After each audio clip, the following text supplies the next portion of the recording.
명철한 머리로 알아야 된다.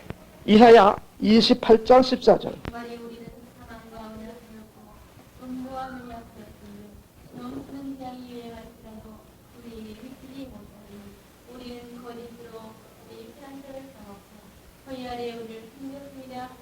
이게 청황색 말이에요. 예루살렘을 치리하는 백성은 치리하는 사람인데 이 사람이 경만한 자다 이거예요. 사망과 음부와 맹약을 했다 이거예요. 그러니까 청황색 말하고 손잡았다 이거죠. 이것이 마지막 때의 청황색 말이다. 자, 이렇게 되면은 교회가 이렇게 망가지면은 세계가 어떻게 되느냐. 22절 봐요. 아래. 절박에 의심할까 하노라. 대저 온 땅을 멸망시키고 작정하신 것은 내가 만물의 주 여호와께로서 하시니 왜? 교회가 청황색 말 시대가 되면은 온 땅을 멸망시키기로 작정한다 이거죠. 마지막. 이 청황색 말이 나오면은 세계가 다 멸망하는 거예요. 그래서 여기에 나오는 예레미야서 9장 21절에 있는 대저 사망이 우리 창문에 올라오며 우리 궁실에 들어오며 밖에서는 자녀의 거리에서는 청년들을 멸절하려느니라. 이게 청황색 말 시대가 되기 때문에 이렇게 된다 이거죠. 이럴 때에 명철하여 나를 알아야 된다. 이게 지혜와 계시의 정신으로 하나님을 바로 아는 역사다. 믿습니까? 이렇게 되어야만이 말세의 사명자로 우리가 환난에서 이길 수가 있는 겁니다. 그러니까 이렇게 지혜와 계시의 정신이 우리에게 있으므로 하나님의 말씀을 바로 깨닫는다 이거죠. 마태복음 7장 24절. 그 집을 반석 위에 지은 지혜로운 사람 같으리니 비가 내리고 장수만하고 바람이 불어 그 집에 부딪히되 무너지지 아니하나니 이는 수초를 반석 위에 놓인 연고요. 나의 이 말을 듣고 행치 아니하는 자는 그 집을 모래 위에 지은 어리석은 사람 같으리니 비가 내리고 장수만하고 바람이 불어 그 집에 부딪힘에 무너져 그 무너짐이 심하니라. 네. 앞으로 장마가 들어요. 세계가. 장마가 되는데 집을 어디다가 지느냐에 따라서 그 집이 무너지고 쓸 수 있다 이거죠. 그러면 장마가 들 때에 예수님의 말씀을 듣고 지키는 사람은 반석 위에 세운 지혜로운 사람과 같다. 그러나 예수님의 말씀을 듣지 않고 지키지 않는 사람은 모래 위에 세운 어리석은 사람과 같다. 비가 나고 창수가 난다. 장마가 된다 이거죠. 그럴 때에 신앙이 어떤 사람이 흔들리지 않고 넘어지지 않고 무너지지 않는 신앙이냐 이것을 점검할 때라 이거죠. 그러니까 이 세계가 이제는 창수가 나와요. 장마물이 든다 이거죠. 시뻘건 물이 세계를 덮는 거예요. 그런데 거기에서 신앙이 반석 위에 세운 집과 같이 흔들림이 없는 신앙이 된다 이거예요. 그러려면은 예수님의 말씀을 듣고 지키는 사람이 된다. 이게 마지막 예언의 말씀을 듣고 지키는 사람이 어떠한 환란이 오더라도 무너지지 않는다 이거예요. 그러나 이 말씀을 듣지 않는 사람은 모래 위에 세운 짐과 같이 싹 무너져 버린다. 이게 신앙관을 가리키는 말씀입니다. 그러면 이 장마물이 이게 뭐예요? 장마물이 뭡니까? 예? 예레미야 47장. 장마물이라는 것은 이게 북방의 세력입니다. 2절 봐요.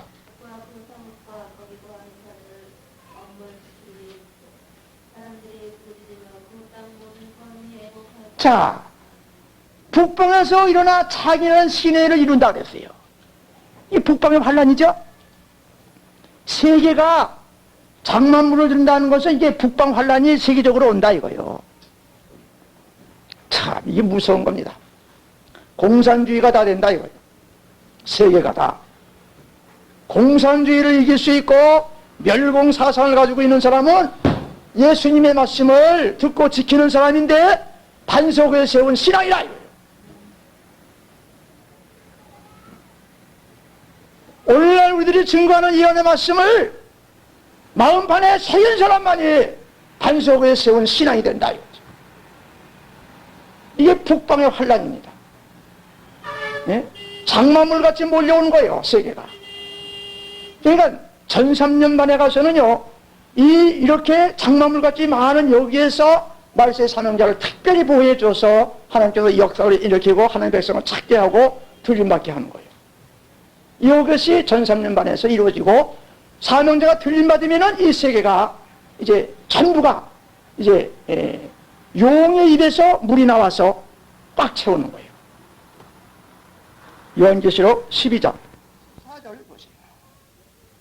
그 여자가 큰 독수리의 군날개를 받아 강야사 이곳으로 날아가 거기서 그놈의 낯을 피하여 한때와 득대와 간지를 양육하니 여자에 비해서 뱀이 그 입으로 물을 강같이 좋아요.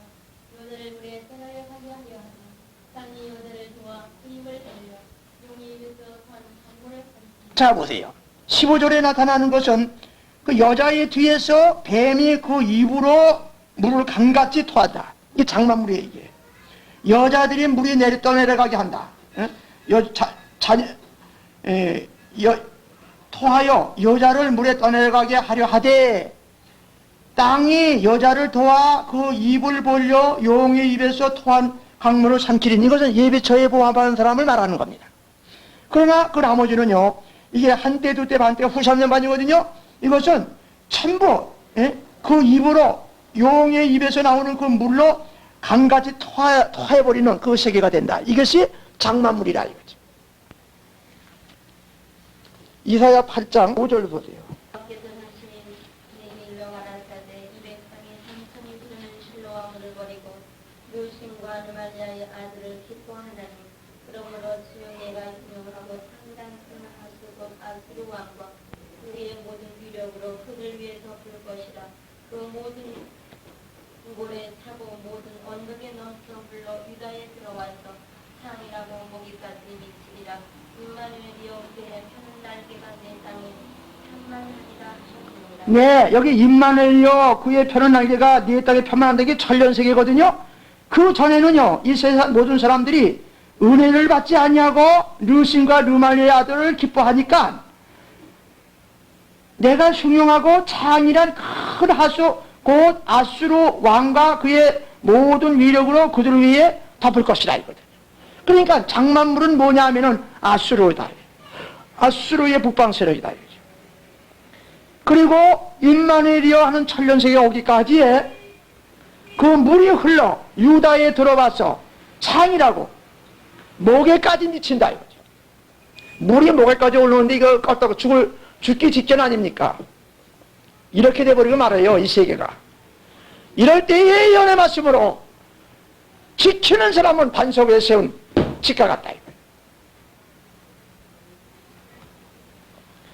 그럼 이 장마물이 이게 뭐냐? 이 아수르 세력이 이게 뭐냐? 한마디로 말하면은요, 불의한 것이다 이거죠. 불의한 것. 의롭지 못하고 불의한 것이다. 이걸 말해주는 겁니다. 불의한 것에 대한 것을 찾아보세요. 시편 18편 4절.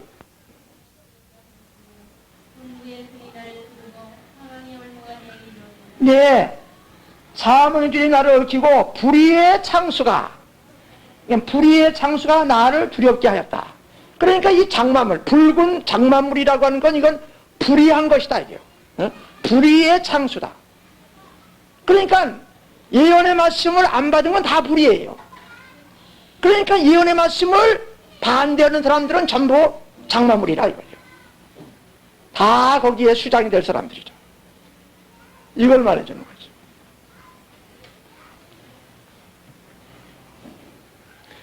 그래서 우리가 은혜시대의 말씀은 대강이고 마지막 때에 있는 것은 선이한데 반석 위에 세운 집과 같이 이 말씀을 듣고 마음에 새긴 사람은 암만 환란이 와도 흔들리지 아니한다. 즉 이 말씀을 요한계시록에 있는 이 말씀을 우리가 지금 무장하는 거예요. 믿습니까?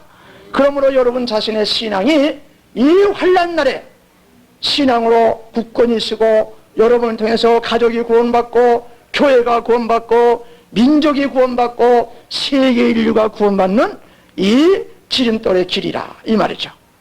그러므로 오늘 이 말씀을 여러분께서 생각하시고 요 다음에 우리가 계시록을 공부할 때에 이 말씀을 확실하게 묻고 우리는 앞으로 무서운 장마가 들을 때에 우리는 반석 위에 채운 집과 같이 흔들림이 없는 신앙을 가지시면서 사명 감당하시는 여러분이 되시기를 주의 이름으로 축원합니다.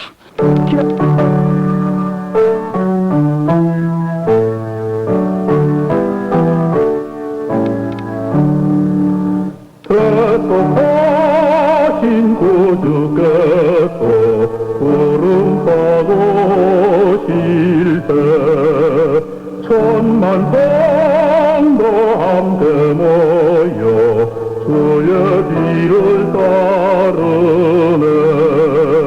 할렐루야 할렐루야 우리 구주 오시네.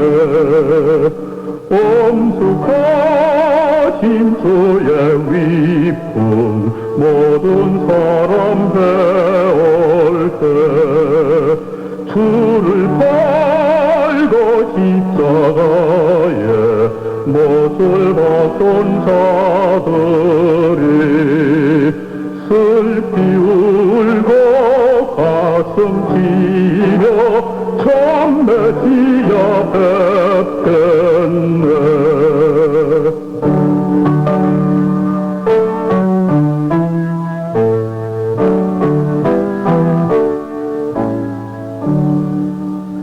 주가 당한 고난 흔적 모든 사람 볼 때에 구원받은 모든 성도 주께 경배드리네.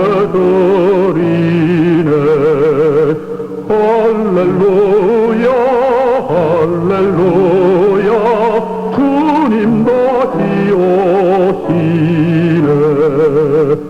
고대하던 예수께서 영화롭게 오실 때 고난받던 모든 성도 그저 환영하겠네. 할렐루야 할렐루야 주여 소서.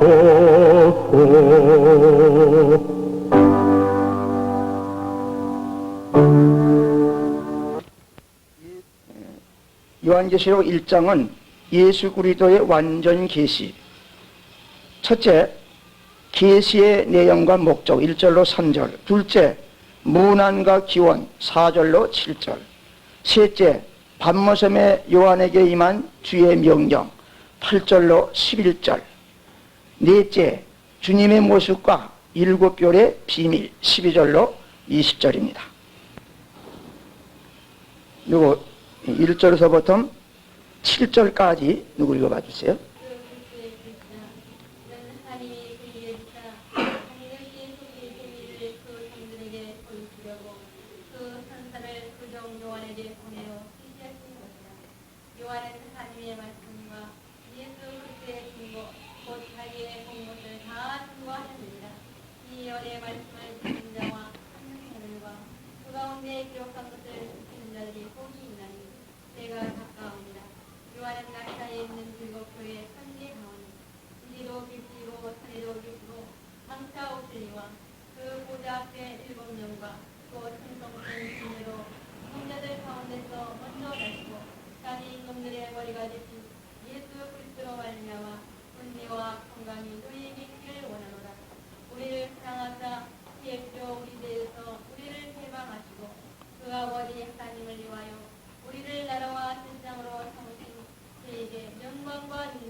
아멘.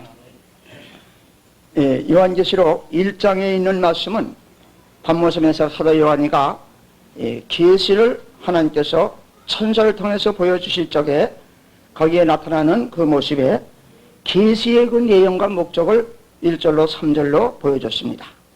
이제 읽어주시는 말씀 중에서 1절에 있는 내용을 볼 것 같으면은 예수 그리스도의 계시라 이렇게 말해줬습니다. 여기 계시가 나오는데 이 계시라고 하는 것은 뭘 가리키느냐 하면은 상대자를 아는 계시라고 했거든요. 상대자를 아는 계시입니다. 그러니까 이 예수 그리스도께서의 우리 마지막 우리들에게 마지막 비밀을 알려주는 계시다. 그걸 말해주는 것이죠. 그런데 본래 이 예수 그리스도의 이 계시는 예수님이 갖고 계시는 게 아니라 하나님께서 갖고 계시는 것을 예수님에게 이제 위임을 인계를 하는 그 과정이 그 내용이 나옵니다. 이는 하나님이 그에게 주사 반드시 속히 될 일을 그 종 요한에게 보이시려고 그 천사를 그 종 요한에게 보내어 지시하신 것이다.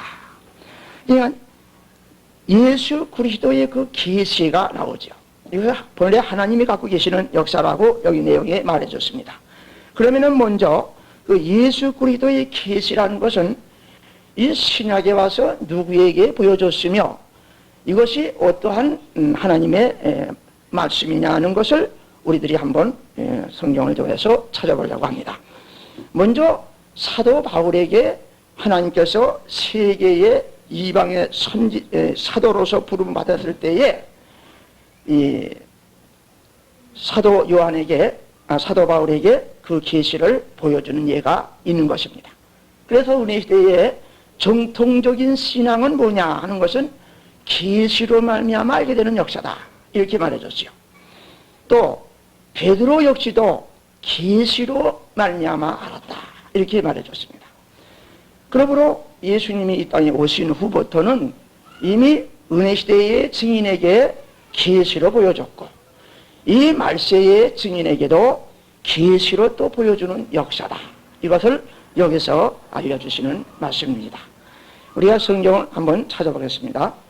갈라디아서 1장 12절을 누구 읽어보세요.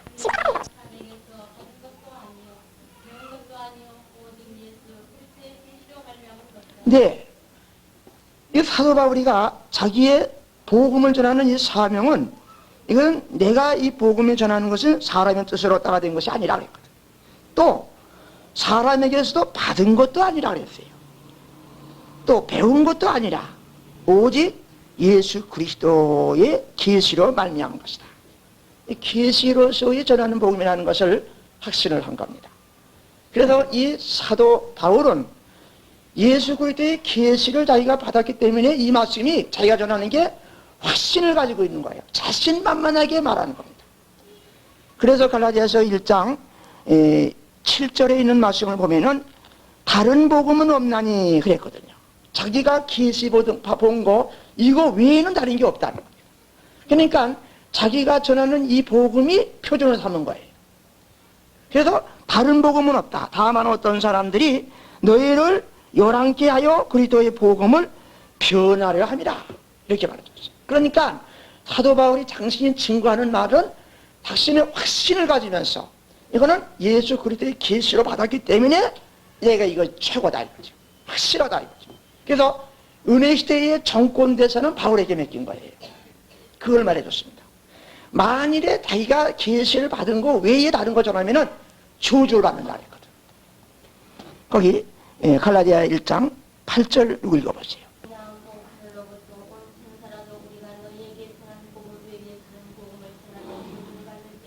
네. 그러니까 사도 바울이 전하는 이 말씀을 표준을 삼아가지고 전하는 거예요. 우리 마지막 때의 종말의 종도 여러분께서 냉철한 머리를 가지시면서 계시와 지혜와 계시의 정신을 가지고 진리의 영으로 이 말씀을 확신을 가졌다면은 우리도 사도 바울과 같은 이러한 자신 있는 신앙을 가지고 우리가 증거해야 된다 이거죠. 어떤 적에는 그렇기도 하고 어떤 적에는 그렇지 않기도 하고 왔다 갔다 하게 되면은 안 되는 것이다 이거죠. 그래서 은혜 시대의 정권 대사를 이 바울에게 맡겼을 때에 자기가 이 계시를 보니까 확실하다 이거죠. 그래서 이 복음을 자기가 전하는 것 외에 다른 걸 전하거나 또한 다른 무슨 영으로 받았다는 이것을 이런 사람들이 있다고 하면은 이거는 구원받지 못하고 멸망하며 저주를 받는다. 이렇게 아주 자신 있게 말해줬습니다. 그래서 여러분이나 저나 이 사도 바울의 철두철미한 신앙을 가지고 나왔던 그 신앙의 그 줄기를 따라서 우리가 예수 그리스도를 믿고 성신을 받고 그 다음에 마지막 하나님께서 이 시대까지 이 복음을 전하는 일꾼으로 만들어주신 것이다. 그 말이죠. 그래서 이 계시로 알려주는 역사입니다. 그 다음 베드로에게 하나님께서 계시를 보여주는 말씀이 있습니다. 베드로전서 1장 9절서부터 12절까지 누구 읽어보세요. 물관들을 지시하는지 상고하니라.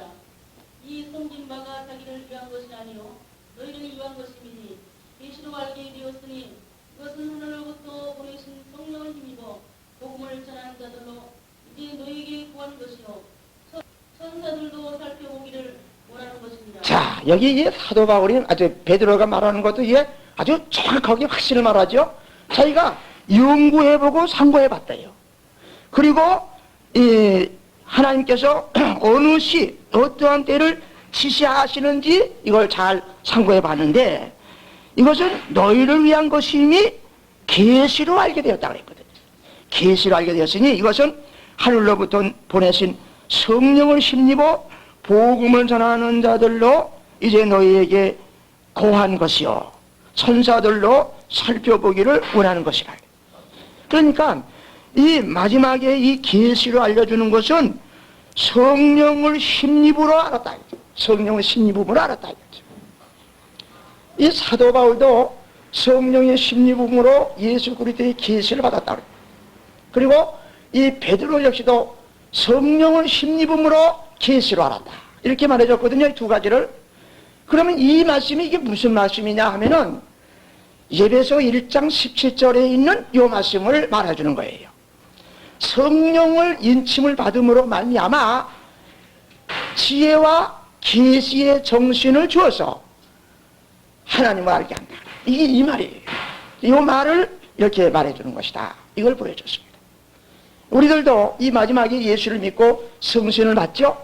그러면은 지혜와 계시의 정신이 와야 된다 이거죠. 그러므로 여기에 대한 계시를 바로 알 수가 있는 거예요.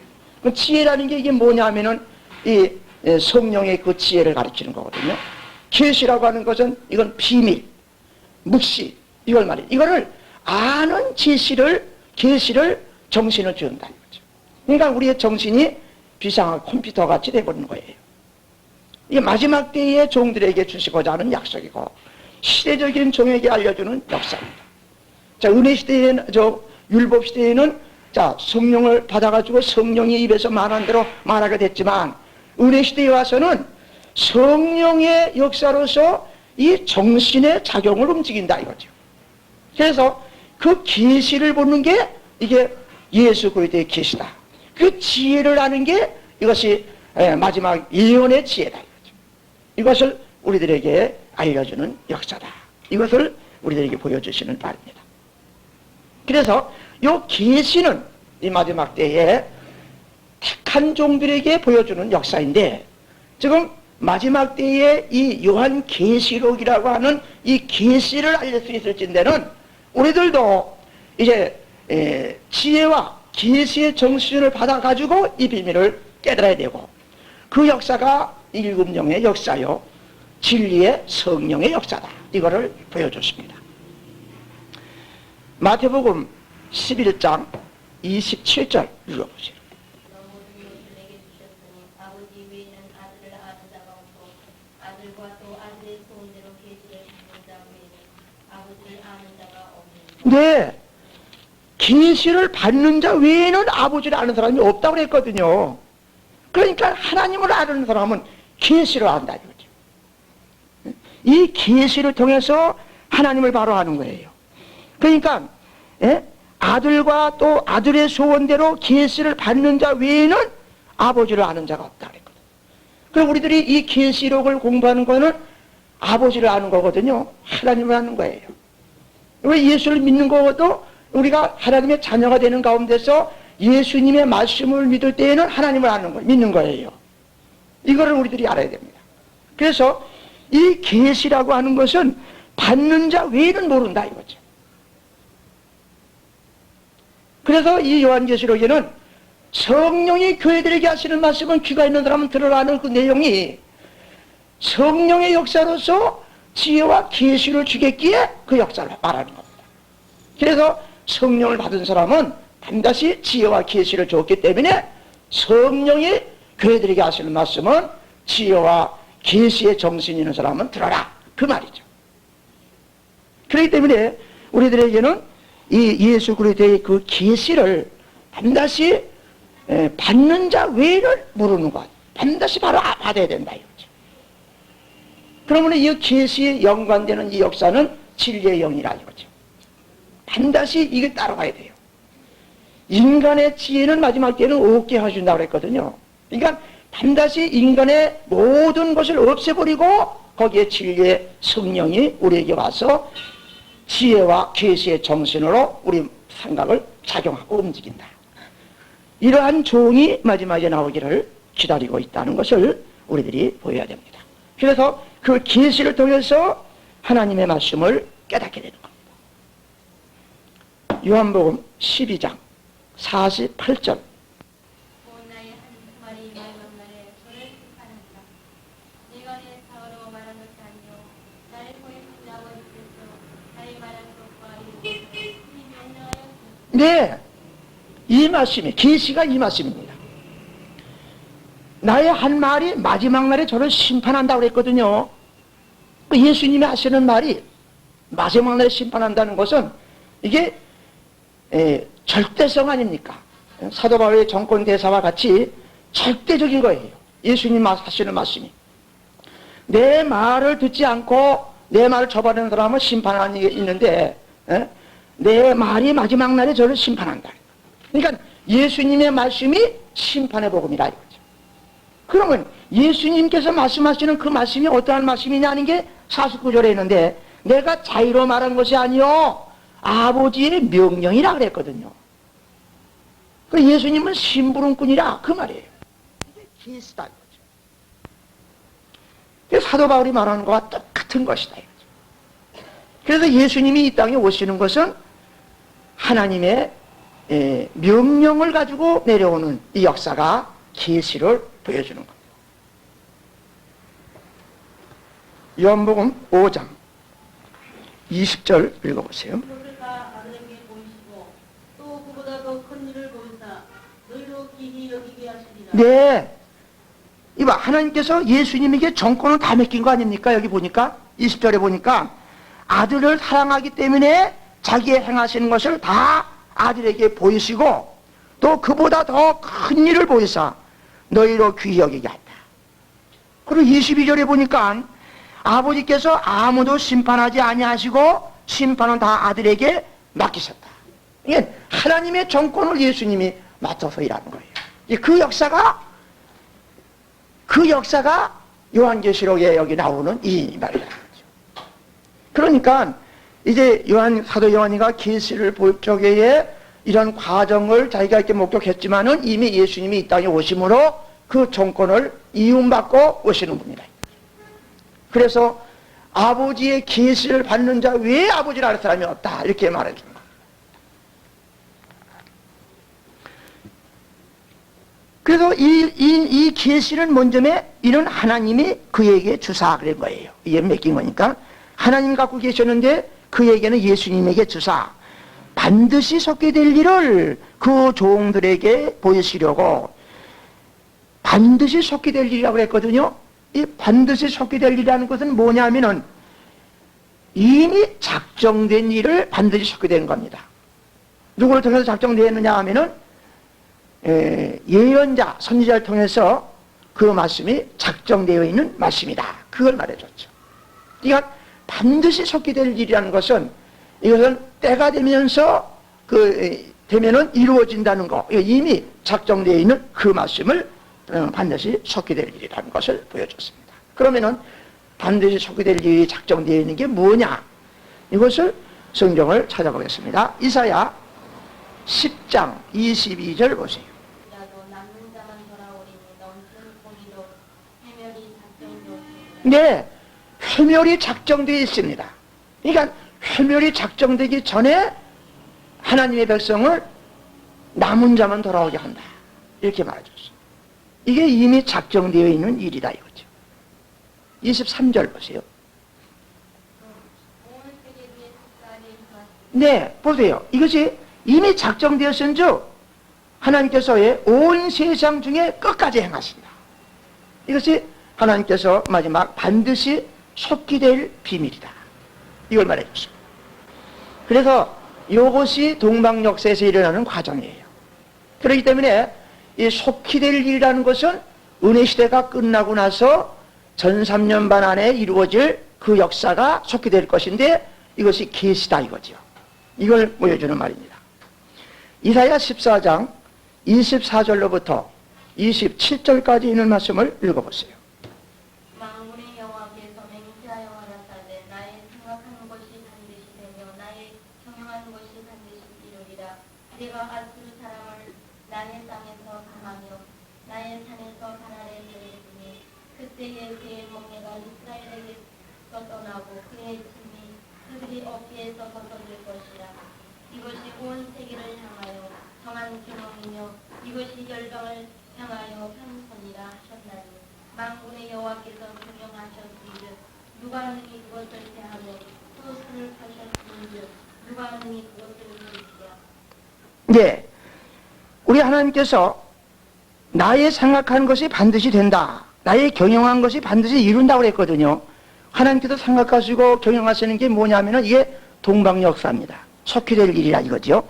그리고 그 역사로 인해서 아수르 사람들을 땅에서 파해버린다. 이 마지막에 대적이 아수르거든요. 아수르가 뭐냐면은 장만물, 장익한 무리를 말하는 건데 이것을 하나님의 땅에서 없애버리고 그거 천년 세계를 이루어지는 역사다 이거죠. 이것은 온 세계를 향하여 정한 경영이라. 이게 속히 될 것입니다. 그 다음에 열방을 향하여 선편이라고 그랬거든요. 여호와께서 경영하셨은즉 누가 능히 그것을 패하며 손을 펴셨은즉 누가 능히 그것을 돌이키랴. 절대로 하나님께서 이미 속히 될 작정되어 있는 것을 다른 사람들이 변개될 수가 없다는 것을 말해주는 거예요. 때가 되면 반드시 이루어진다 그거예요. 사람을 하는 건 거짓말도 하고 또한 경영하는 것이 안 될 수도 있지만은 우리 하나님께서는 벌써 몇천 년 전부터 선지자를 통해서 예언한 그 말씀이 그때가 되면 반드시 이루어진다. 그래서 이스라엘의 아하스 왕 때에 그 이스라엘이 부패성을 바라보면서 처녀가 잉태하여 아들을 낳았는데 그 이름은 임마누엘로 하라고 하는 그 말씀은 하나님의 징조로 이루어진다고 하는 것이 약 700년 전에 선지자를 통해서 예언한 것이 때가 되므로 유대 땅 베들레헴에서 마리아의 몸에다 이 역사가 이루어지는 과정을 볼 수가 있는 겁니다. 그래서 우리 하나님께서 경영을 하셨는데 누가 이걸 피할 수가 없다. 돌이킬 수가 없다 이거죠. 때가 되면은 반드시 이룬다.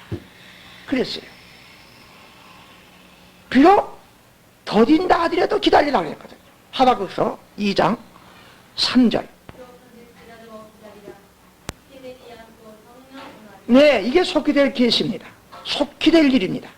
비록 더딜지라도 기다리라고 해요. 반드시 이루어지는데 비록 더딜지라도 기다리라고 해요. 정령 이루리라고 해요. 더딘다는 것은 아마 옛날에 사무엘이 말이죠. 이 사울에게 제사 드리는 날짜가 말이죠. 일주일이나 늦게 왔죠? 이건 뭐냐면 조금 더디었거든요. 근데 이 사울이 이걸 참지 못해가지고 자기가 제사장에 직위를 해가지고 제사를 드려가지고 망령띠를 해가기 때문에 그 왕권을 탈락시키고 오히려 자살을 해가지고서 죽임을까지 이르는 것과 같이 조금 더딜 수도 혹시 있다 이거죠. 왜 이렇게 더디게 되느냐? 베드로 후서 3장 8절 보세요.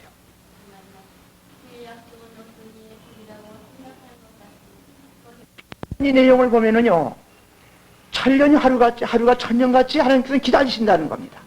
왜? 어떤 사람은 더디다고 생각하지만은 한 사람이라도 멸망하지 않고 구원받기 위해서 기다리신다 이거죠. 우리 주님께서는요, 이렇게까지 기다리시는 거예요.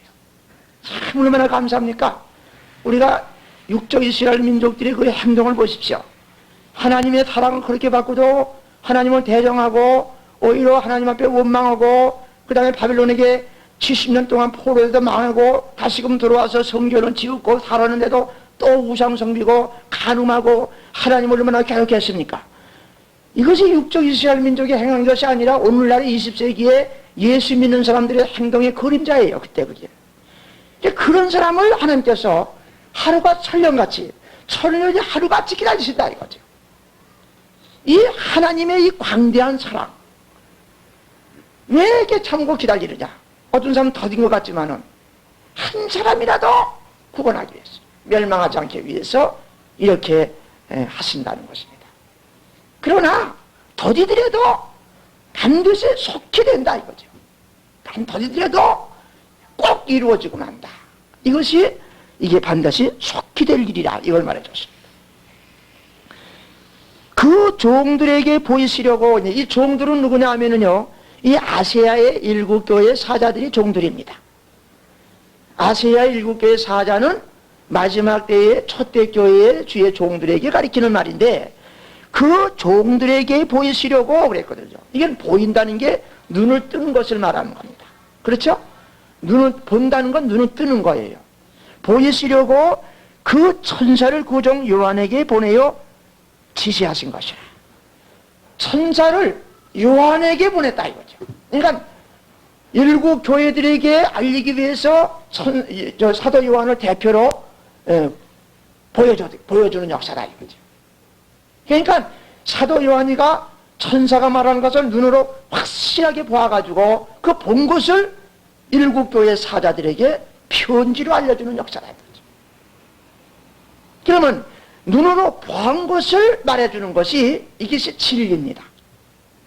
눈으로 본 것을 바로 말하는 게 이게 진리예요. 아까 예수님께서 그랬죠?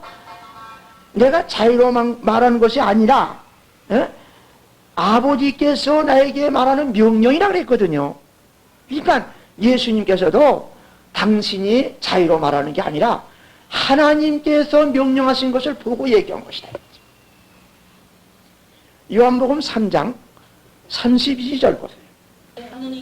네, 그가 그러는 건 예수님을 가리키시는 겁니다. 이건 세례 요한이가 말하는 거예요. 그가 보고 들은 것을 증거했다. 증거는 예언의 말씀을 전하는 거예요. 근데 이걸 받는 사람이 없습니다. 예수님이 하늘에서 보고 들은 것을 증거했다. 근데 받는 사람이 없어. 보고 들은 것을 증거하는 사람을 받으면 어떻게 돼요? 33절.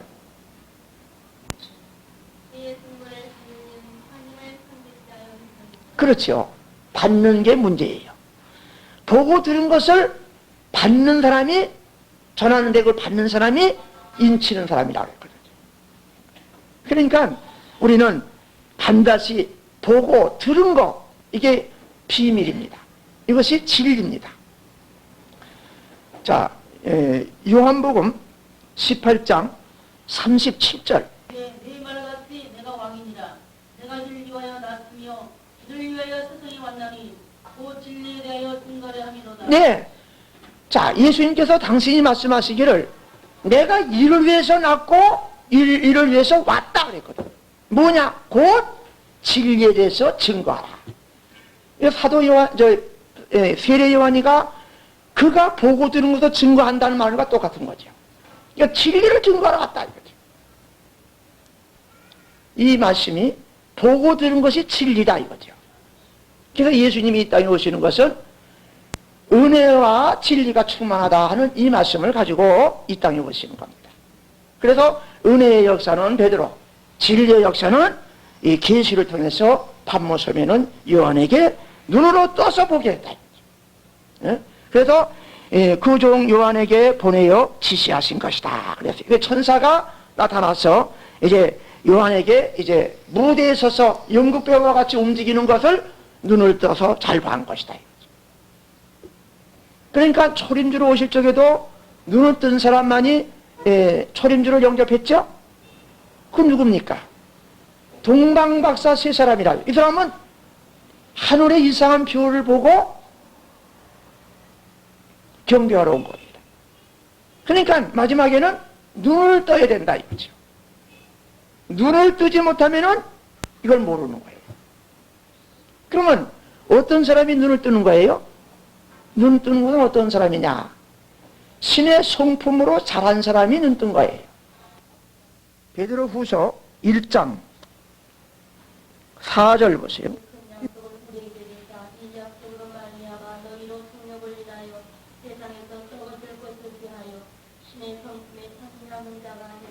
네, 신의 성품에 참여한 자가 되게 하려 하셨음이 하는 게 이게 쭉 내용이 나오는데 그 내용이 쭉 포함되는데 9절에 있는 말씀 보세요. 소경이다. 원시치 못하고 그의 육체를 깨끗게 하심을 잊었느니라. 네, 이렇게 신의 성품으로 성장하지 못한 사람은 소경이고 원시치 못하다. 소경 눈멀지 보지 못하는 것이다 이거죠. 그러니까 신의 성품으로 성장한 사람이라야 눈을 뜬다 이거죠. 그렇지 못하면은 소경이고 원시치 못한다. 원시가 뭐예요? 예? 원시라고 하는 것은 먼데 걸 못 보는 게 원시죠. 그래서 사도 요한은 눈을 떠서 천사가 지시하시는 것을 보았다 이거죠. 그러니까 이 사도 요한은 신의 성품으로 성장한 사람이다 이거죠. 눈을 떠서 봤다. 이 마지막에는요, 이 말씀의 종들은 눈을 뜨고 귀가 열리라는 게 이게 성장한 신앙을 가진 사람에게 해당하는 말이에요. 그러니까 눈을 감기고 듣지 못하고 하는 것은 이거는 어린아이 신앙이고 또한 미혹받음 이것을 말해주는 겁니다. 그러니까 예언의 말씀에 눈을 뜬 사람, 예언의 말씀에 귀가 열린 사람, 이 사람이 성장한 신앙을 가지고 있는 사람이다 이렇게 말해줬어요. 그래서 이 눈을 보이시려고 천사를 동원시켜서 요한에게서 이것을 지시했다 이거죠. 알려줬다 이거죠. 그러게 이게 계시입니다. 이것이 하나님의 진리라 이거죠. 이것을 말해줬습니다. 이사야 45장 4절 보세요. 나의 종 야곱 나의 택한 이스라엘을 위하여 너를 지명하여 불렀다니 너는 나를 알지 못하였을지라도 나는 네게 수호를 주었노라. 네, 이 바벨론에서 포로 잡혀가지고 70년 동안을 죽게 된 사람을 구원하기 위해서는 이방 고레스를 들어서 이제 구출하는 역사를 일으키는 데는 하나님께서 나의 야곱을 택한 이스라엘을 위해서 너를 지명해서 불렀다. 지명을 했다. 그러니까 이 고레스를 갖다가서 지명을 해서 불러내는 것과 같이 밤모섬의 사도 요한에게 지시를 했다. 이것을 지시해서 이것을 전하게끔 사명을 맡긴 것이다. 그래서 우리들도 이 마지막에는 이 신의 성품으로 성장해서 눈을 떠야 된다. 그래서 천사가 천사 그 종들에게 보이시려고 그 천사를 그 요한에게 보낸 것과 같이 그 종들에게 알리기 위해서 우리가 눈을 떠야 전할 수 있는 사명자가 될 수가 있다 하는 그 내용이다. 그래서 여기 2절에 있는 말씀 보면은 요한은 하나님의 말씀과 예수 그리스도의 증거 곧 자기의 본 것을 다 증거하였느니라. 이 증거가 나오죠. 이 증거가 이것이 계시를 전하는 증거입니다. 그러니까 이제 사도 요한은 하나님의 말씀과 예수 그리스도의 증거라 그랬거든요. 그럼 하나님의 말씀은 이게 무슨 말씀이죠? 하나님의 말씀은 뭐예요? 하나님의 말씀은 예언서를 가리키는 겁니다. 진리를 가리키는 겁니다. 그래서 구약의 예언서, 예수 그리스도의 증거, 이건 신약의 예언서, 이걸 말해주는 겁니다. 그래서 계시를 보는 것이 이게 무슨 말이냐면은 하나님의 구약의 예언서와 신약의 예언서, 이것을 다 증거했다 이거죠. 그러니까 하나님의 말씀과 예수 그리스도의 증거를 그 자기의 본고, 이 두 가지가 밤모섬에서 본고다 이거죠. 그럼 하나님의 말씀에 대한 것을 우리 한번 찾아보겠습니다. 요한복음 17장 17절 보세요. 그렇게 하옵소서. 아버지의 말씀은 진리니이다. 네, 아버지의 말씀, 하나님의 말씀, 이게 진리라고 그랬죠? 이 진리로 우리를 거룩하게 해주는 역사예요. 진리로 우리를 거룩하게 해주는 역사다. 이 마지막에는요, 이 진리로 우리가 거룩하게 되는 거예요. 이 밤모섬에 있는 사도 요한에게 계시를 본 거, 이게 진리예요. 이것이 아버지의 말씀, 하나님의 말씀이다. 그럼 히브리서 5장 11절 12절 보세요. 어른과 마땅히 선택이 되시고 우리가 정말 하나님의 말씀의 표어가 무엇이고 누구에게 가르침을 받아야 할 것인지 그시나 먹고 단단한 힘을 먹을까 네, 멜기세덱의 제사장이 될 사람은 하나님의 말씀의 초보가 무엇인지 가르침을 받아야 된다. 하나님의 말씀의 초보는 이건 예언서를 가리키는 겁니다. 진리를 가리키는 겁니다.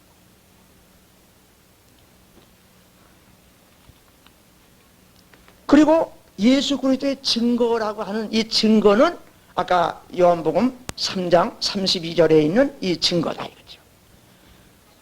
이 두 가지가 밤모섬에서 사도 요한에게 본 것이다 이거죠.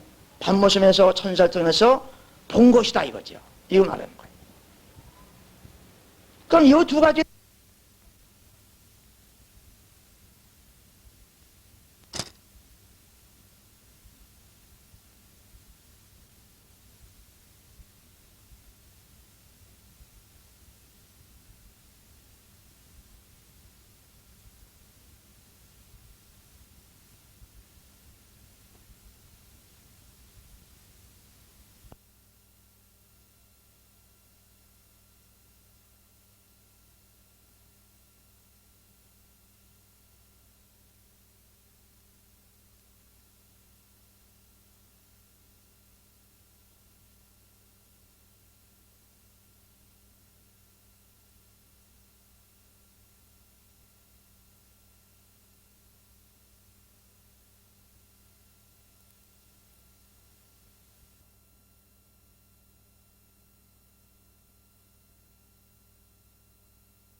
천사를 통해서 본 것이다 이거죠. 이거 말하는 거예요. 그럼 이 두 가지를 왜 우리에게 이걸 필요하게 해주느냐? 마지막 때에. 그 이유가 있습니다. 베드로 후서 3장 1절.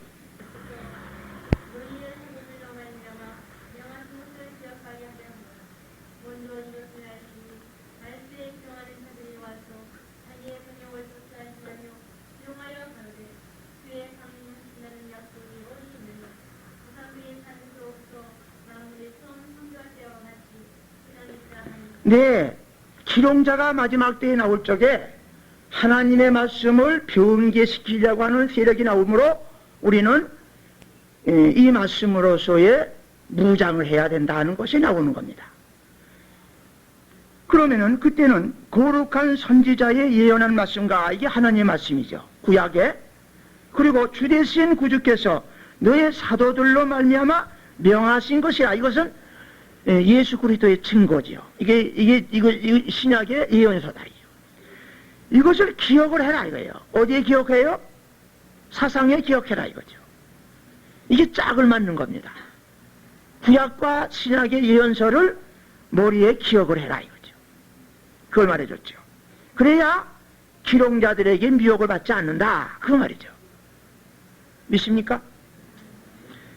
이것을 기억하는 사람은 우리의 마음이 진실해진다 이거죠. 진실하다 이거죠. 오늘날에 진실치 못한 사람은요, 이 말씀이 무작위 안 된 사람이 진실치 못하는 겁니다. 그러니까 우리들은 진실한 사람이면은 거룩한 선지자들의 예언한 말씀과 주 대신 사도들의 말미암아 명하신 것을 기억을 해야 된다 이거죠. 이게 마지막에 하나님의 비밀을 말하는 겁니다.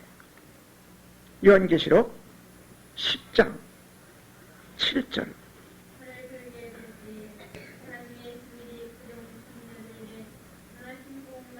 네, 그 종 선지자들에게 전하신 복음과 같이 이루어진다는 게 하나님의 비밀이라 이거죠.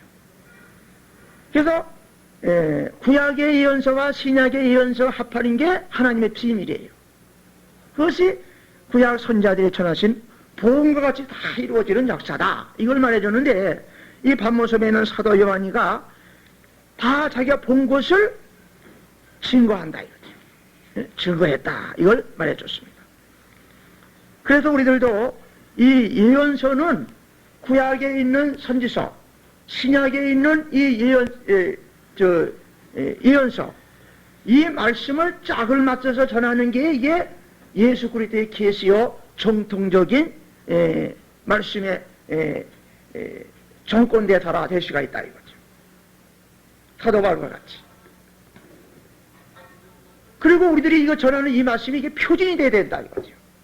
어디서든지 누가 무슨 말이든지 이 계시록과 대조해 봐가지고 이게 맞지 않냐면은 이거는 이다 잘못된 것으로 사도 바울과 같이 어느 천사라도 어느 어떠한 영이라도 이거를 다른 거를 전하면은 저주를 받는다고 하는 확신을 가지고 우리가 전하는 이런 사람이 되어야 된다 그 말이죠.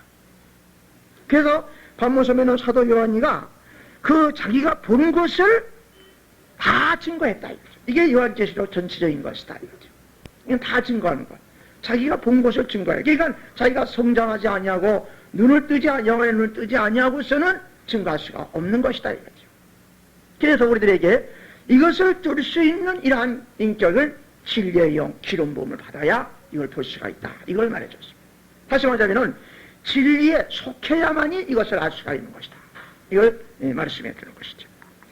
그래서 사도 요한이가 2절에 자기의 본 것을 다 증거했다는 것은 진리의 성령도 하나님께서 자기의 본 것으로 증거하듯이 사도 요한도 증거를 본 것을 말해줬다. 이렇게 보여줬습니다.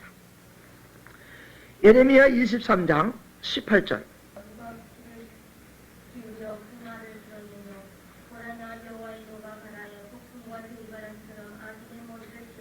네, 여호와의 회의에 참여하여서 그 말을 알아들었느냐. 여호와의 회의가 어디냐 하면은 이게 장자총회에 모여서 회의하는 것을 말해주는 거죠. 거기에서 그 말씀을 알아듣는 거. 누가 들었느냐 하면은 미가야 선지가 그 말을 들었어요. 무슨 회의를 했죠?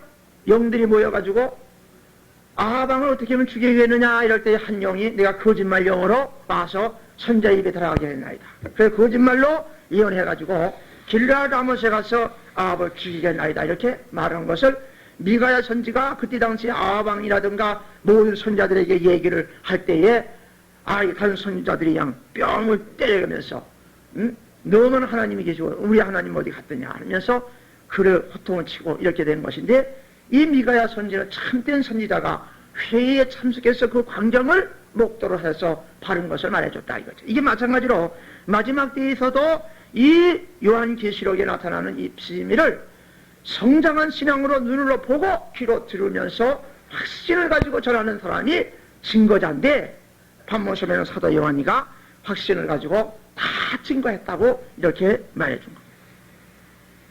그 다음에 3절에 이 예언의 말씀을 읽는 자와 듣는 자들과 그 가운데 기록한 것을 지키는 자들이 복이 있나니 때가 가까움이니라. 그러니까 이 사도 요한의 반모섬의 계시를 본 게 예언입니다.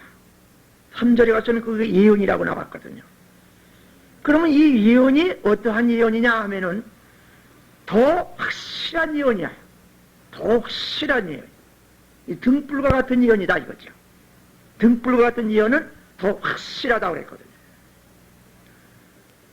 베드로후서 1장 19절. 연기는 뒤에 사람의 스스로 낸 것이 아니요 오직 성령의 감동하심을 입은 사람들이 하나님께 받아 말한 것입니다. 네.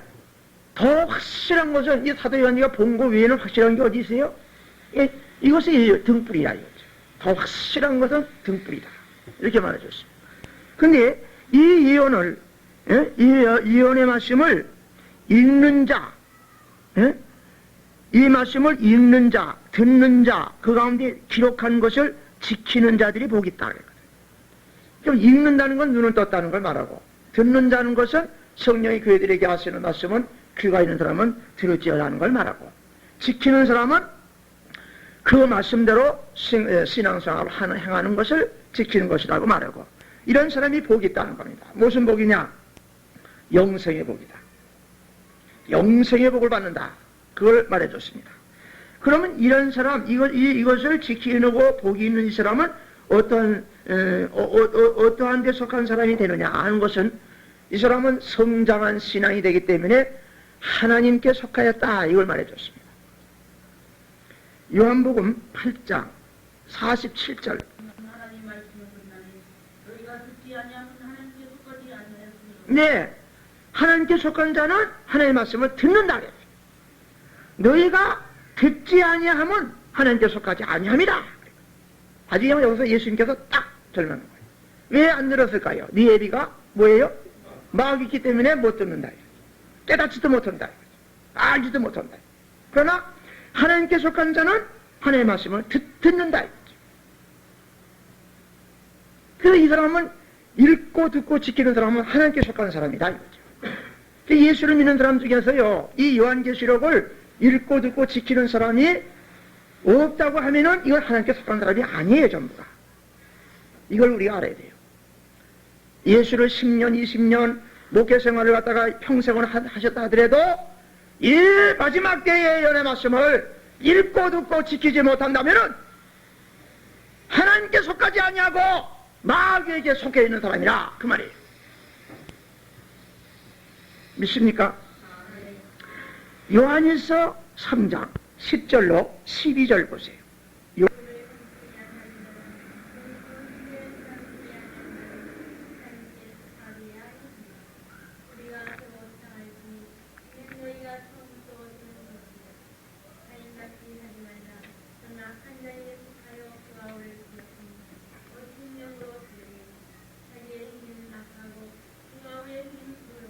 네, 하나님께 속한 자는 하나님께 속한 사람은 거기 씨가 있다고 그랬어요. 거기 씨가 있다고 그랬거든요. 하나님께 속한 사람들은 하나님의 자녀가 있나니 무릇 의를 행치 아니하는 사람은 나나 또는 그 형제를 사랑치 아니하는 사람은 하나님께 속하지 아니했다. 하나님께 속한 사람은 사랑이 있고 하나님께 속하지 아니하는 사람은 사랑이 없는 사람이다. 이렇게 말해줬는데 그 사랑이 있는 사람이 누구냐 하면은 그 씨가 있는 사람이라고 말해주는 것이다. 그 말이죠. 9절에 보니까 하나님께서 난 자마다 죄를 짓지 아니하나니 이는 하나님의 씨가 구속에 그하며, 사랑하는 사람은 하나님께 속한 사람은 그 하나님의 그 씨가 있기 때문에 그렇다 이거죠. 그러나 세상에 속한 사람들은 가인과 같은 사람이다. 자, 가인이 자기 동생을 낫으로 찍어서 죽여버려서 피 흘렸죠. 이 사람은 마귀에게, 악한 영에게 속하기 때문에 자기의 동생을 아우를 죽인 것이다. 사랑이 없기 때문에 죽인 것이다. 다시 말하자면 하나님의 씨가 있는 사람은 사랑이 있는 사람이다 이거죠. 이 사람이 하나님께 속한 사람이다. 이것을 우리들에게 말해주는 거예요. 씨가 이게 뭡니까? 씨가 이게 뭐예요? 예, 말씀의 씨다 이거죠. 하나님의 말씀에 씨가 있으면은 이건 하나님께 속한 거예요. 그래서 자, 모든 첫째는 우리의 밭을 농부가 잘 갈아가지고 그리고 옥토에 만들어 놔가지고 씨를 뿌리는 겁니다. 씨는 이건 하나님의 시대적인 그 말씀의 씨가 되는 것이다. 이걸 말해줬습니다. 그래서 우리들도 마지막에는 그 씨가 우리에게 있어야 하나님께 속한 사람이고 살아있는 사람이지, 그 말씀의 씨가 없으면은 이거는 가인과 같은 사람이고 악한 자에게 속한 사람이다. 이걸 말해줬습니다. 그 다음에 말라기서 1장 2절 3절 보세요. 주께서 어떻게 우리를 사랑하셨나이까 하는도다. 나 여호와가 말하노라. 에서는 야곱의 종이 아니냐. 그러나 내가 야곱을 사랑하였고 에서는 미워하였으며 그의 산들을 함께 하셨고 그의 산업을 하면은 향이 그의 적이니라. 네, 하나님께서는 야곱을 사랑하셨다고 그랬거든요. 그 에서는 미워했다. 그리고 황무지로 만들어놨다 이거죠. 에서에. 그 왜 야곱을 사랑했느냐? 이 상속권이 있기 때문에 사랑해 준 거예요. 장자죠? 상속권을 야곱의 형에서 뺏은 거예요. 그래서 이 상속권이 있는 사람을 하나님께서 사랑한 겁니다. 상속권이라고 하는 것은 천년세계의 주인을 말하는 건데, 이 야곱은 그 집안의 장손의 상속권을 형에서 뺏은 거예요. 그러나 야곱은, 에서는 그 상속권을 귀한 걸 여기지 않고 팥죽 한 번을 팔아먹었어요. 그러므로 팥죽 하나 받아먹고 나서 별명이 뭐예요? 이름은 뭐예요? 뻘갱이라 이거죠. 그러니까 이 성경의 엔시초의 공산주의는 이거 에서예요. 그러면 이삭의 몸에서 난 쌍둥이에서 에서가 나왔던 거예요. 선둥이와 후둥인데 에서는 선둥이고 야곱은 후둥입니다. 그러면 이 에서는 누구냐? 이건 오늘날의 은혜시대의 신앙을 가진 사람을 표대로 말하는 겁니다. 이삭은 뭐냐면 이삭은 예수 그리스도를 상징하는 거예요. 그러니까 예수를 믿는 사람들 중에서 에서와 야곱이 나왔다. 그러니까 은혜시대에는 에서의 신앙이요, 환란 시대에는 야곱의 신앙이라 이거죠. 그런데 은혜시대의 신앙이 이 장자권을 귀하게 여기지를 못하고 말세의 종에게 뺏긴 것이다 이거죠. 그래서 야곱을 사랑하고 예수를 미워하셨다. 상속권 이게 뭡니까? 아모스 7장 8절 보세요.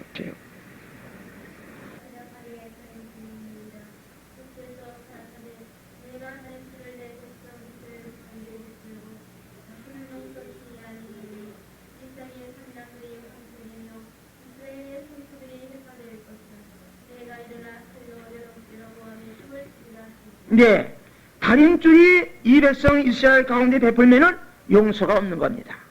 그래서 이 야곱은 달인줄에 말씀의 씨가 있다 이거죠. 그러나 이삭의 산당들이 황폐되고 이스라엘의 성도들이 회파된다는 것은 이게 은혜시대의 교회를 가리키는 겁니다. 그래서 은혜시대의 그 교회는 나중에 회파되는데 여로보암의 집이 되어버린다 이거죠. 하나님을 대적하고 백성들을 죄를 짓게 만들어주는 여로보암의 집이 되어버리고 만다. 이것을 말해주는 것이다 이 말이죠.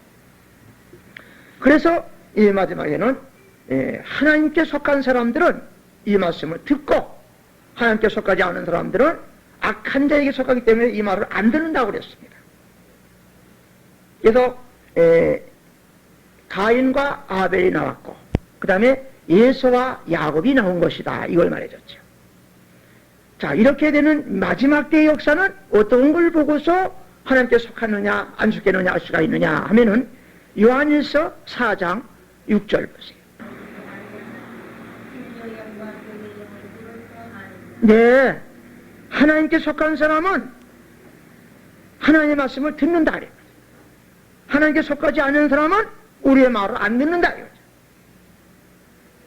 그러면 하나님께 속하지 않는 사람들은 미혹의 영이 들어가는 격이고 하나님께 속하는 사람은 우리 말을 듣는 사람은 진리의 영이 있는 사람이다 이거죠. 그래서 미혹의 영과 진리의 영을 이어서 안다.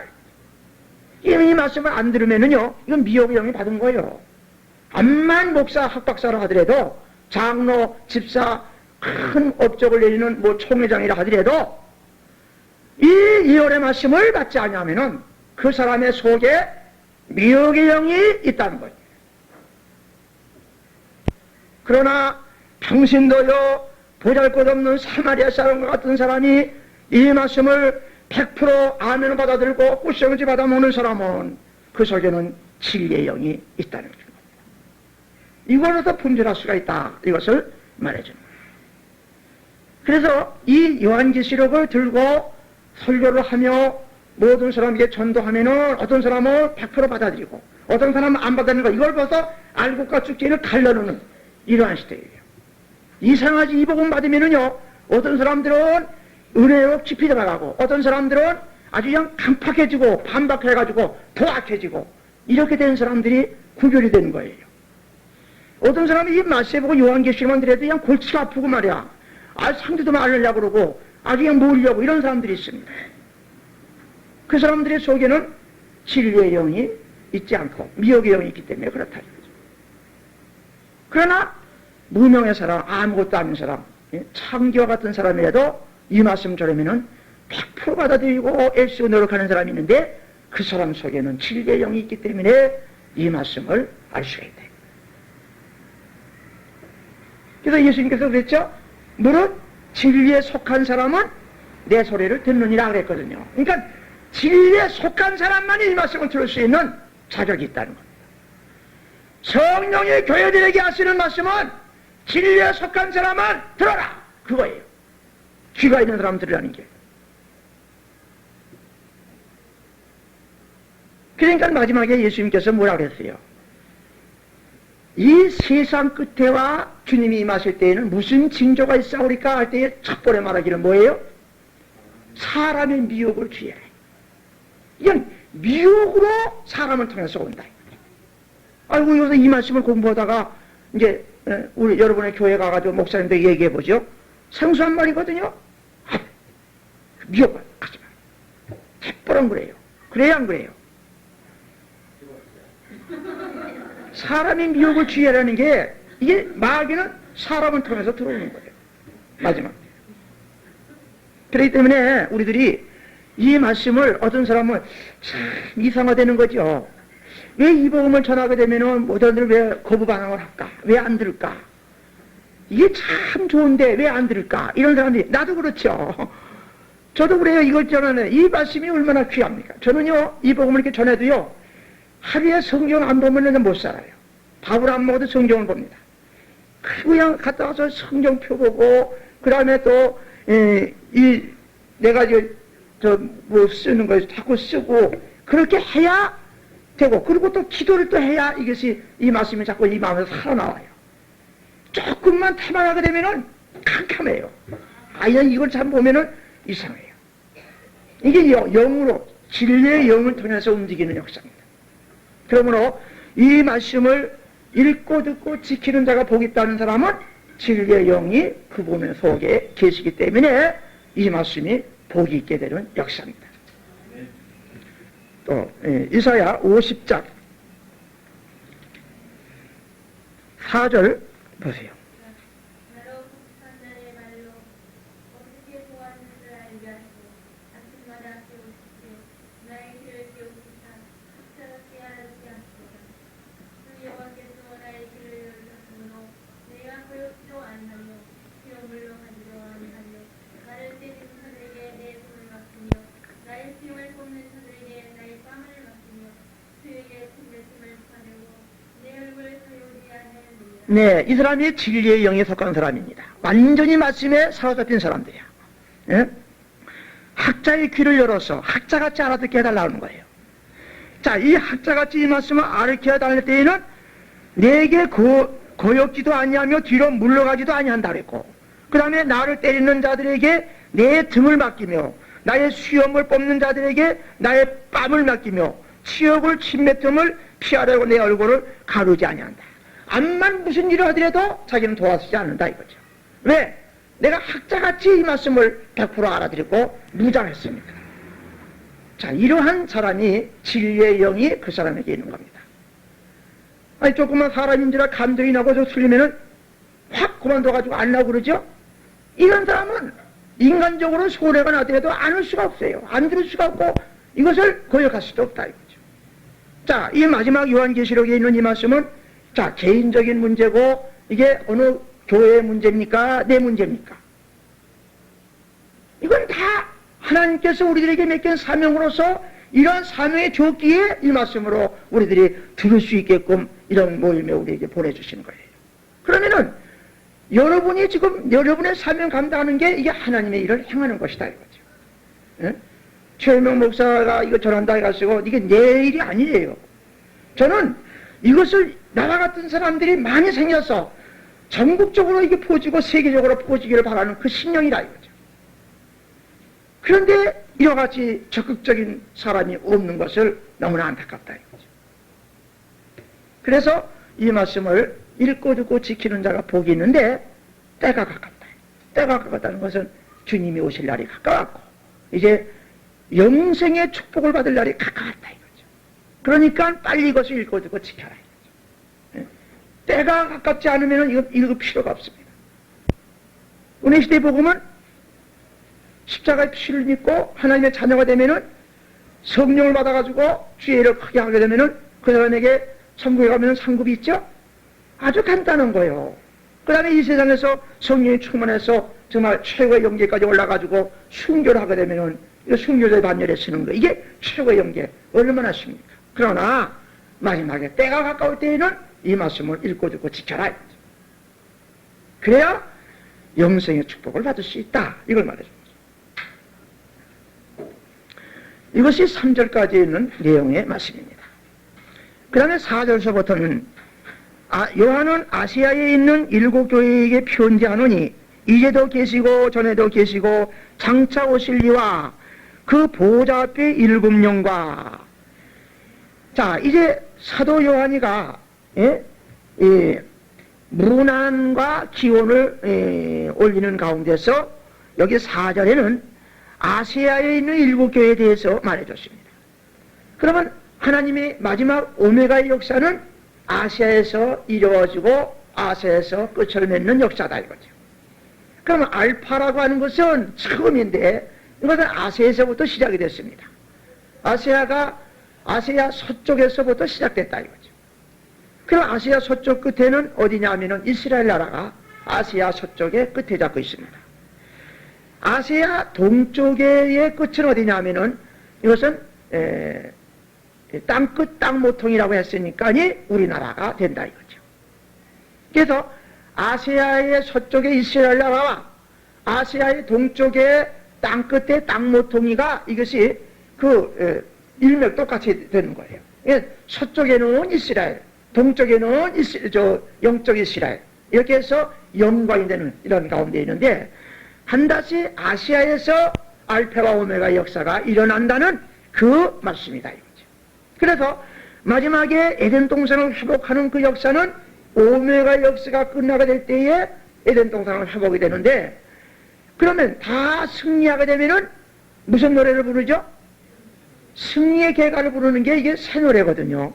찬송을 부르는 역사다 이거죠. 그러면 이 세계적인 인구가 어디서부터 어떻게 퍼져나왔느냐 이거를 유래를 따져봐야 돼요. 노아가 홍수의 피아가 나와가지고서 노아의 세 아들이 있었는데 이 세 아들을 큰 아들은 셈 족속으로 아시아 족속으로 세워놨고 그 다음에 한 족속은 아프리카 그 다음에 야베 족속은 아메리카 유럽 이렇게 해가지고 세 아들이 세 개의 열방으로 흩어져 있는 것을 알 수가 있는 겁니다.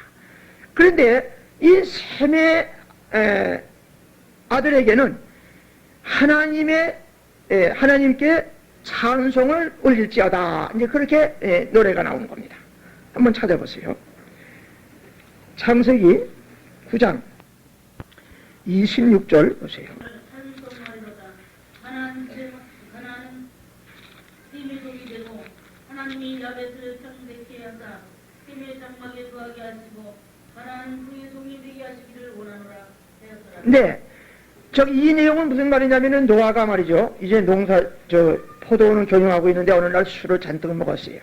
그래가지고 대청마리에서 쓰러져 있는데 그것이 세 아들에게 시험을 받을 때라 이거죠. 근데 시험을 합격된 사람이 셈과 야봇이다.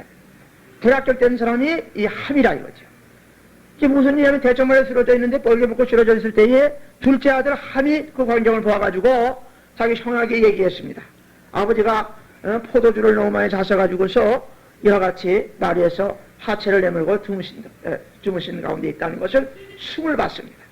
이것을 본 큰아들과 야합의 작은 아들이 같이 혼입을 가지고 뒷걸음질 해가지고서 아버지의 하체를 보지 않고 덮어줬다. 얼마 만에 잠에서 깨어날 때에 이 노아가 그 아들들에게 행하는 일을 다 알게 됐다 이거죠. 그래서 이제 거기에서 노아가 아들들에게 축복과 저주를 주는 이 내용이 여기에 지금 26절에 있는 이 말씀이다 이거죠.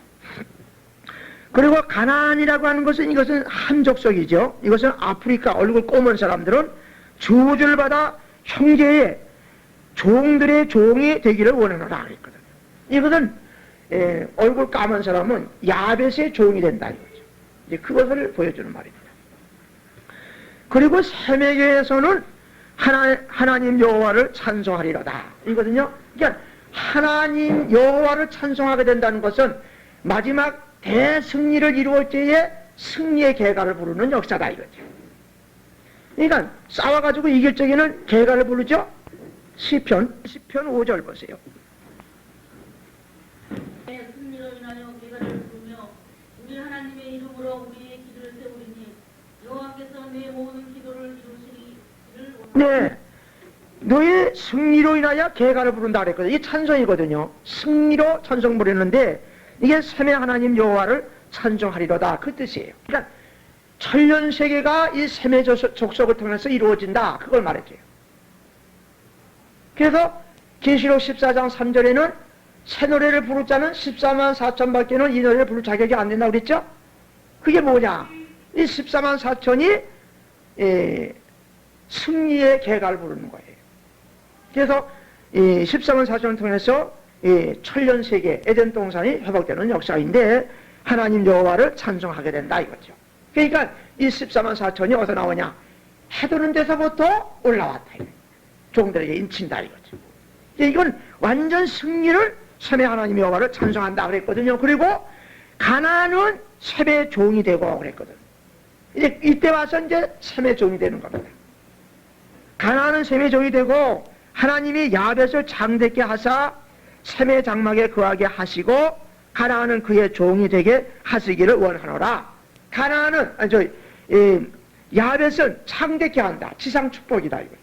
그래놓고 야중에 셈의 장막에 거하게 하신다. 이 셈의 장막, 야벳 족속이 유럽에 있는 이 아메리카에 있는 이런 백인종들이죠. 이 사람들이 전부가 셈의 장막에 거하게 한다 이거죠. 이것이 이사야 60장에 빛을 발하고 금은 보화를 싣고 비둘기같이 날라오는 이 과정이 이제 이 셈의 장막으로 살 길을 찾아서 모여오는 이러한 역사다. 그러니까 이 아시아 민족에서 마지막 끝을 이루는 역사가 함과 야벳의 족속이 다 우리에게 훌수가 되는 역사예요. 그러니까 이 아시아에서 이런 역사가 일어났다 이거죠. 그래서 이미 아시아의 서쪽에서 예수의 십자가로 승리했죠. 이 마지막에는 아시아 동쪽에서 승리는 일곱 교회가 한다 이거죠. 일곱이 뭐냐면은 일곱은 완전수거든요. 그러니까 완전한 교회가 아시아에서 나온다 이 말이에요. 아시아 일곱 교회들에게 피운지한다. 이것은 좋은 소식을 전하는 것이다. 아름다운 소식을 전하는 것이다. 이것을 말해줬습니다. 그래서 세계 인종이 3종으로 된 거예요. 자, 황인종은 아시아 민족이죠. 그 다음에 흑인종은 이건 아프리카 민족. 그 다음에 백인종은 이건 유럽, 아메리카 민족. 이 3종이 세계 인류한테 어울려서 지금 살고 있는 거예요. 그래서 이 아시아의 민족 가운데서 동쪽에 해돋는 곳에서 하나님의 인을 가지고 종들에게 인치는 역사가 나온다. 그리고 사람 가운데서 구속을 받아 처음 익은 열매가 14만 4천이나 그랬는데, 그러니까 사람이 죄가 없는 역사가 이게 승리라 이거죠. 에덴 동산에서 뭐 때문에 쫓겨났죠? 죄 때문에 쫓겨난 거예요. 그러니까 죄 문제를 해결하니까 우리 에덴 동산에 들어가요, 안 들어가요? 들어가니까 이게 죄 문제가 해결하면 승리하는 거예요. 그래서 승리의 계가가 새 노래를 부르는 것이다. 그래서 샘의 하나님을 찬송하리로다. 이 역사가 그 뜻이 이루기 위해서 오메가의 일곱 영의 역사가 이제 극동에서 일어나는 게 아시아 일국교회다. 이거를 말해줬습니다.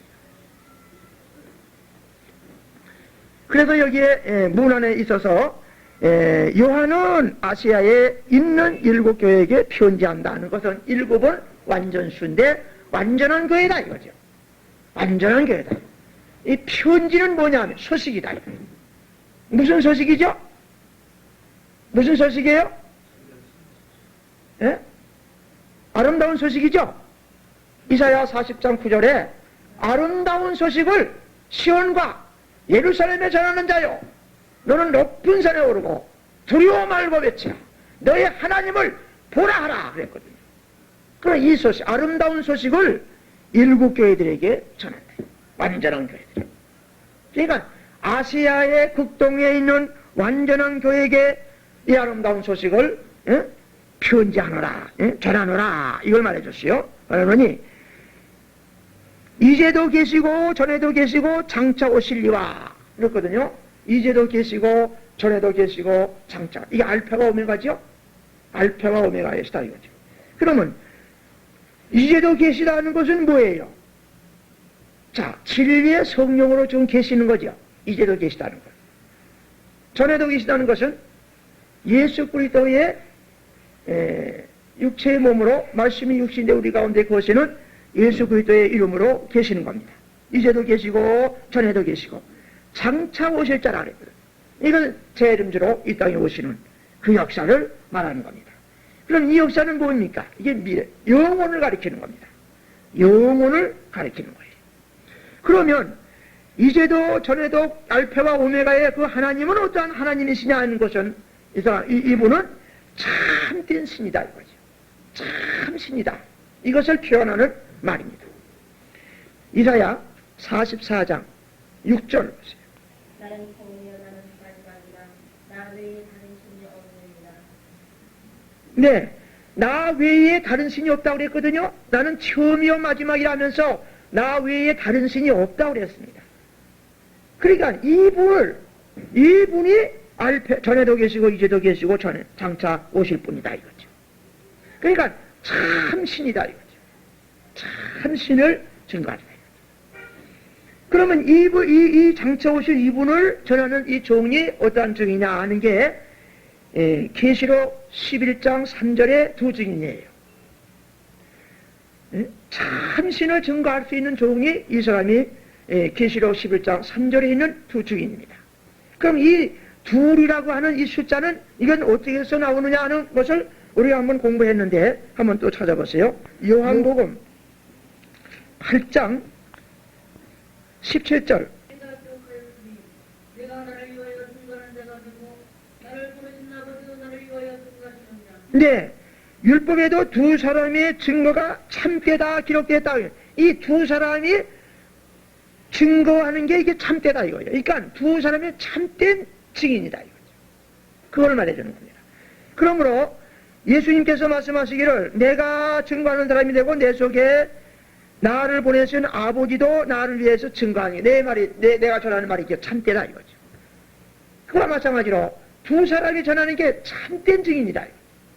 그러면 우리들도 이 예수 내가 증거하고 내 속에 누가 하고 계세요? 진리의 성이 계시니까 이 두 사람이 이게 참된 증인이다. 이렇게 말할 수도 있다는 겁니다. 이 사람이 이 마지막 때에 참신을 증거하는 종이다. 그 말이에요. 이사야 43장 10절.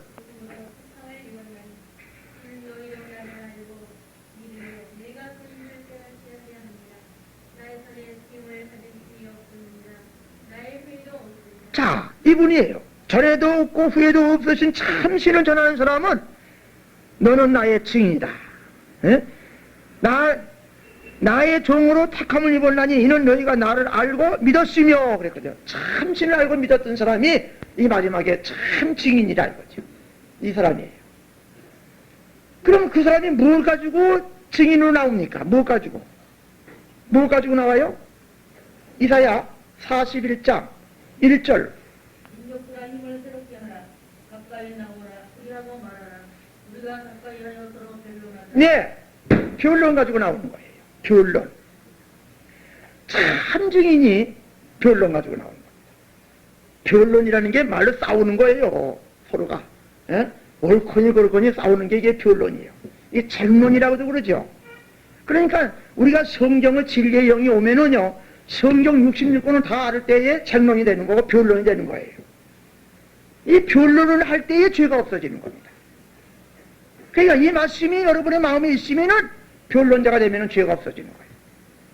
자, 지원같이, 진홍같이 붉은 죄라도 신양털같이 눈같이 시게 된다고 그랬죠? 이게 변론자예요. 이 사람이 증인이라 이거죠. 마지막 때. 그럼 이 역사가 언제부터 시작이 되느냐? 이 역사를 이사야 42장 9절.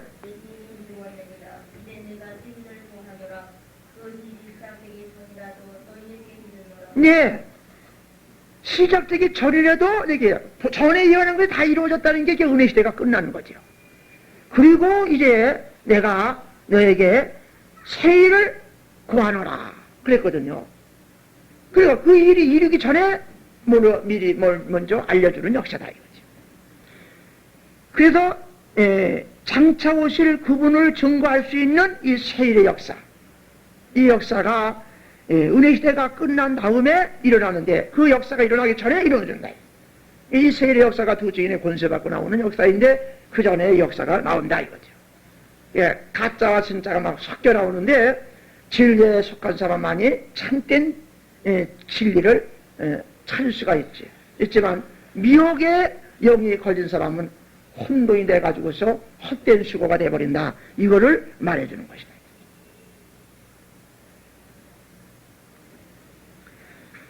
은혜 시대에는 예수님이 나타나셔도 모든 사람들이 죽지를 않았지만 마지막 때에는 주님이 나타날 때에는 식사하게 되는 겁니다.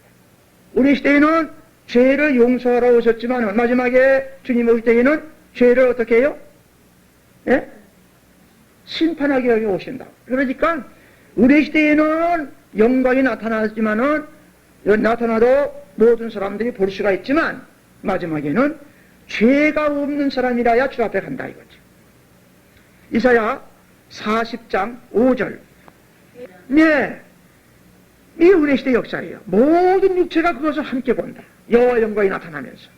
그러니까 죄인을 부르러 왔으니까 하루에 7번씩 70번도 용서해 주라고 하는 그분으로 오셨으니까 모든 육체가 여호와의 영광이 나타남을 본다 이거죠. 그러나 9절 봐요. 9절은 아름다운 소식을 시온에 전하는 자여, 너는 높은 산에 오르라. 아름다운 소식을 예루살렘에 전하는 자여, 너는 힘써 소리를 높이라. 두려워 말고 소리를 높여 유가의 성읍들에 이르기를 너희 하나님을 보라 하라. 네, 너는 높은 곳에 올라가라. 높은 곳에 올라가라는 게 최고의 영계를 가리키는 겁니다. 자, 예수님이 변화산상에 예수님의 제자들 데리고 올라갔죠? 거기가 높은 산이죠? 거기서 변형된 모습이 나타나듯이 우리의 신앙은 높은 곳에 올라가야 돼요. 그러므로 우리 하나님을 보라 하라. 유다 성읍들에게 말하기를 하나님을 보라 하라. 그때 주를 보게 되면은 죄 있는 사람은 식사하게 되는 거예요. 그래서 시온과 예루살렘에게 전하는 이 아름다운 소식을 받아들일 때에 죄 없는 사람이 되고 우리를 온전케 해주는 역사다 이거죠. 믿습니까? 여기에 대한 성경을 적어만 두세요. 예레서 4장 11절로 13절, 이건 성도를 온전케 하는 역사입니다. 그 다음에 데살로니가전서 5장 23절, 온전히 거룩하게 되는 역사다. 그 다음에 예레서 5장 26절, 영광스러운 교회를 세운다. 물로 씻어 말씀으로 깨끗하게 하고 거룩하게 해서 주 앞에 영광스러운 교회를 세운다. 그 역사입니다. 그래서 참 신이신 그 하나님 앞에 재림자 앞에 설 수 있는 이 사람이 이루어지는 과정이다. 그 말이죠. 그 다음에 보좌 앞에 7영과 그랬거든요. 여기 보좌 앞에 4절에 보좌 앞에 7영이라고 했습니다. 이 7영, 7영을 완전이라고 그랬죠. 영은 역사를 가리키는 겁니다. 그러니까 완전 역사 이걸 말해줬습니다. 그러니까 이제는 마지막에는 7영의 역사다 이거죠. 이게 완전 역사다 이거죠. 여태까지의 모든 일이 부분적이죠. 부분적인 역사입니다. 고린도전서 13장 7절서부터 한번 보세요.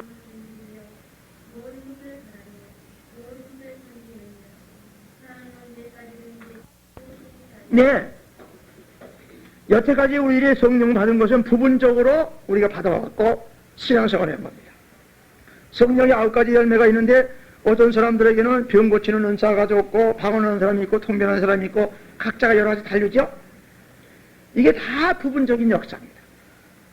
그러나 온전한 것이 올 때에는 부분적으로 하는 것이 피해버린다.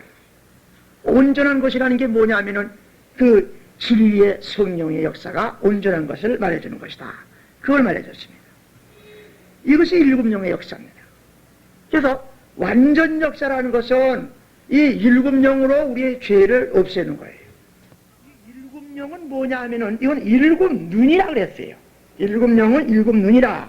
계시록 5장 6절.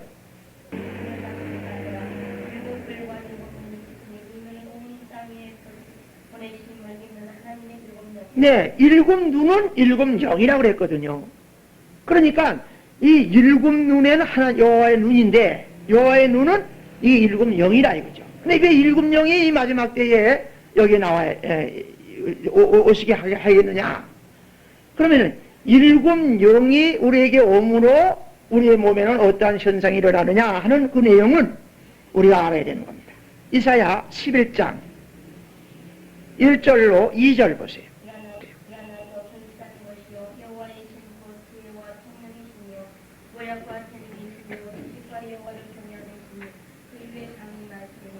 네, 이새의 줄기에서 한 싹지 나고 뿌리에서 가지가 나온다 그랬어요.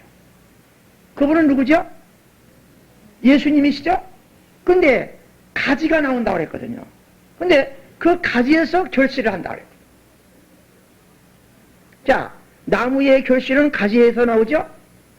그러면 이 나무의 그 가지는 언제의 그 가지냐 하면은 주님이 오시고 나서 가지예요. 그러면은 이 나무 가지가 이게 참감람나무 가지입니까? 돌감나무 가지입니까? 보세요. 로마서 11장 20절. 네, 저 사람은 믿지 아니하기 때문에 이 가지가 꺾였다. 그래가지고 우리의 돌감람나무를 접붙였다 이거죠. 그 여기에서 결실이 나온다 이거죠. 여기에서 결실이 나온다. 그럼 이 결실을 맺으려면은 여기 2절에 아까 이사야 11장 2절에 여호와의 신인 7영의 역사가 있는다. 보세요. 여호와의 신, 지혜와 총명의 신, 모략과 재능의 신, 지식과 여호와를 경외하는 신 몇이에요? 7이라. 그 신이 임함으로 가지의 결실을 맺는다. 이렇게 말해줬어요. 그러니까 마지막 때에 결실을 맺을 때에 7영이 필요하다 이거죠. 그래서 7영이라는 것은 요한계시록에 있는 것밖에 없습니다. 구약에 가서는 다 7눈이라 그리고 여호와의 눈이라 이렇게 말해줬고 여호와의 신이라 이렇게 말해줬습니다. 그러므로 7눈이라고 하는 7영이라고 하는 것은 계시록밖에 없는 거죠. 그래서 7눈, 7영의 역사로 결실을 맺기 위해서 우리에게 임하는 이 역사다. 이거를 보여줬습니다. 그 다음 스가랴서 3장 9절 봐요. 내가 너 여호수 앞에 세운 돌을 거라 한 돌에 7눈이 있습니다. 내가 제 이것을 새기며 이 땅의 죄악을 하리라. 그렇죠. 이 땅의 죄악을 없애는 방법이 뭐냐 하면은 우리 마음에 새겨야 된다 이거예요. 새겨야 된다. 하나님 말씀이 새겨야 죄가 없어지는 거예요. 에덴 동산에서 하나님의 말씀이 없기 때문에 마귀에게 빼앗기기 때문에 쫓겨났죠? 그걸 회복하려면 우리 마음에 새겨야 된다 이거죠. 네? 그럼 뭘로 새겨요? 7 눈으로 새긴다 그랬거든요. 7 눈으로 새긴다.